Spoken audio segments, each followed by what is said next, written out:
Imagine walking into your kitchen. On a quiet Saturday morning. You open one cabinet. A stack of food containers tumbles out. You reach for your favorite coffee mug. And somehow knock over 3 bowls. You forgot you even owned. Sound familiar? Here's something most people never realize. This video isn't really about organizing your home. It's about understanding why your home keeps feeling full. Even after buying more storage boxes, more shelves, and more organizers. Over the next few minutes, you'll discover 6 quiet Japanese organizing habits that make ordinary homes feel larger, calmer, and surprisingly easier to live in. Without expensive renovations. Without throwing away everything you own. And without spending your entire weekend cleaning. The 5th habit is one I really don't want you to miss. Because it quietly saves the most time. Creates the biggest feeling of space. And once you see it, you'll never organize the same way again. But first, here's something worth knowing. According to a UCLA study on American homes, the average household contains more than 300,000 items. Yet nearly 80% of what we own is rarely or never used. We have bigger houses than ever before. More closets. More cabinets. More storage furniture. And somehow, it still never feels like enough. Now picture a typical home in Japan. Often less than half the size of the average American home. Smaller kitchen. Smaller closets. Smaller bedrooms. And yet, when you step inside, something immediately feels different. Nothing is shouting for your attention. Nothing feels cramped. The rooms almost seem to breathe. So what's their secret? It isn't buying luxury organizers.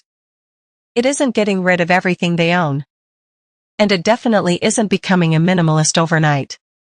Instead, Japanese homes quietly follow a handful of organizing habits. So simple. Most people overlook them completely. Before we begin, there's one Japanese word worth understanding. Ma.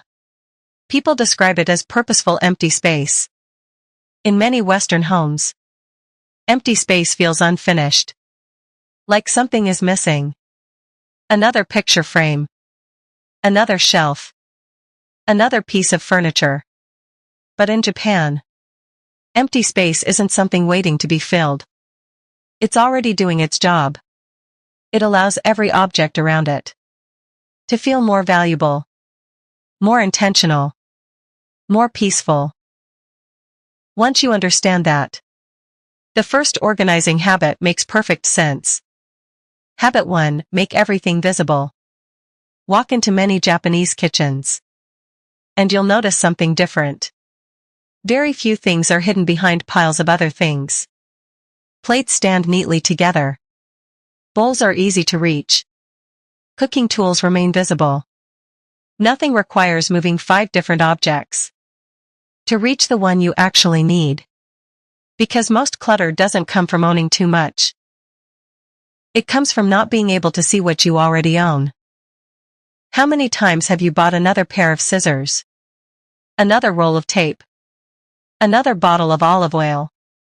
Only to discover later you already had one. Hiding somewhere behind everything else? Japanese organizers call this visual simplicity. If something can't be seen, your brain quietly forgets it exists. So before buying another storage container, try something much simpler. Choose one drawer. Empty it completely. Place things back only if they're easy to see, easy to reach, and easy to return. No stacking. No hiding. No digging. Suddenly the drawer feels larger. Not because it actually grew, but because your brain no longer has to search for what it needs. And once you can clearly see what you own, something interesting happens. You naturally stop buying things you already have. Habit 2. Nothing new enters until something unnecessary leaves. Many Japanese homes follow this quietly. So naturally. It barely feels like a rule. Picture a small Japanese entryway. Every pair of shoes has its own place. When a new pair comes home, an older pair is donated, carefully repaired, or respectfully thanked before leaving. That same rhythm quietly spreads through the entire home. Coffee mugs, kitchen utensils, storage containers, blankets, books. The goal isn't owning less for the sake of owning less. The goal is making sure everything still deserves the space it occupies. And here's what most people never consider. Most homes don't actually run out of storage. They run out of decisions. Every extra object quietly asks your brain another question. Where should this go? Should I keep it? Should I organize it? Should I move it somewhere else? Those tiny decisions seem harmless on their own, but repeated hundreds of times every single week, they slowly become exhausting. Japanese homes remove many of those decisions before they ever appear. And that's why the rooms don't simply look cleaner. They feel mentally quieter. Habit 3. Intentionally leave breathing room. Once your home feels calmer, your eyes naturally stop chasing every object. They begin noticing the space between things. And that's exactly where this habit begins.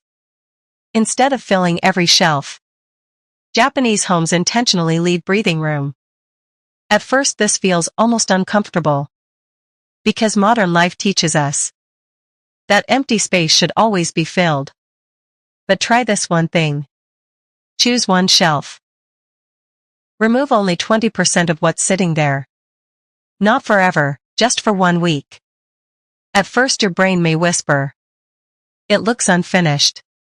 But after a few days, something quietly changes. You stop noticing what's missing. You start noticing how peaceful the room feels. Interior designers call this visual rest. Your eyes no longer jump from object to object. The shelf feels elegant. The room feels brighter. Even your mind feels lighter. This is Ma in practice. The empty space isn't wasted. It's working. Habit 4. Store things vertically, not horizontally. This is one of the most practical Japanese organizing habits, and one of the least talked about outside Japan. In many Western homes, things are stacked on top of each other. Plates lie flat. Clothes are folded into tall piles. Documents are layered. Storage containers disappear beneath one another. The problem? You only ever reach the item sitting on top. Everything underneath slowly becomes forgotten. Out of sight, out of mind. Japanese homes solve this by changing one thing: the direction.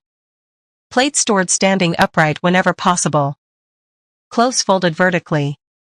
So every shirt, every sweater, every pair of jeans is visible the moment you open the drawer. Documents standing upright instead of being stacked. The KonMari method, which began in Japan, popularized vertical folding for exactly this reason. You don't need bigger drawers. Sometimes you simply need a better angle. And once your storage becomes easier to see, putting things away no longer feels like work. It becomes automatic. Habit 5. Design storage around how you actually live. Many Japanese homes aren't organized because someone spends hours cleaning every weekend. They're organized because everyday routines naturally return things to where they belong. Think about your morning. You wake up, make coffee, grab your keys, pick up your wallet, head out the door. Now imagine every one of those items already waiting exactly where your hand naturally reaches. No searching. No frustration. No last-minute panic. The tray beside the entrance isn't there because it looks beautiful. It's there because that's exactly where keys belong. The basket beside the sofa isn't decoration. It's where the blanket naturally goes every evening. Kitchen utensils stay beside the stove, because that's where they're actually used. When storage follows your daily habits, tidying up almost happens by itself. Buying more organizers rarely fixes clutter. Better systems do. One small tray can save 10 minutes of searching every morning. One dedicated drawer can eliminate years of tiny daily frustration. Because once your home works with your routines, instead of against them, everything starts feeling easier. Habit 6. Rotate what your home holds by season. This is the habit almost nobody outside Japan talks about. And it may be the one that changes your home the most. Japanese homes don't keep everything accessible at the same time. There's a word for this sensitivity to seasonal rhythm. Kizetsuken. An awareness that life has a natural pace. And a thoughtful home quietly follows it. In practice, it looks simple. Winter coats move to storage when summer arrives. Heavy blankets are put away when temperatures climb. Seasonal decorations rotate rather than accumulate. The result is remarkable. Closets that feel half empty for most of the year, because they only contain what belongs to this season. Shelves with room to breathe, because half of what you own is resting quietly somewhere else. A home that actually changes with the time of year, instead of staying permanently overloaded. You don't have to do it perfectly. Start with one category. Winter coats in summer. Heavy blankets in spring. Holiday items in every other month. Even that one shift creates more space than most people expect. And it does something else. It gives every object a rest, so that when it returns, it feels a little more welcome. And perhaps the biggest lesson across all 6 of these habits isn't really about space at all. It's about attention. Every object in your home quietly competes for it. Every crowded shelf. Every overflowing drawer. Every pile waiting to be sorted. Ask your brain to make one more small decision. Over time, those tiny decisions quietly become exhausting. But when your home becomes simpler, your mind often follows. You breathe a little easier. You find things faster. You spend less time managing what you own, and more time actually living. So before buying another storage container this weekend, pause for just a moment and ask yourself one honest question. Could I create more space simply by using what I already have a little more intentionally? Because sometimes the best organizer isn't something you buy. It's a new way of seeing the home you already have. Which of these 6 habits feels most useful for where you live right now? Tell me in the comments. I read every single one. And if you know someone whose home always feels one cabinet away from chaos, send this to them. Because sometimes the most helpful thing you can offer someone is simply a quieter way forward.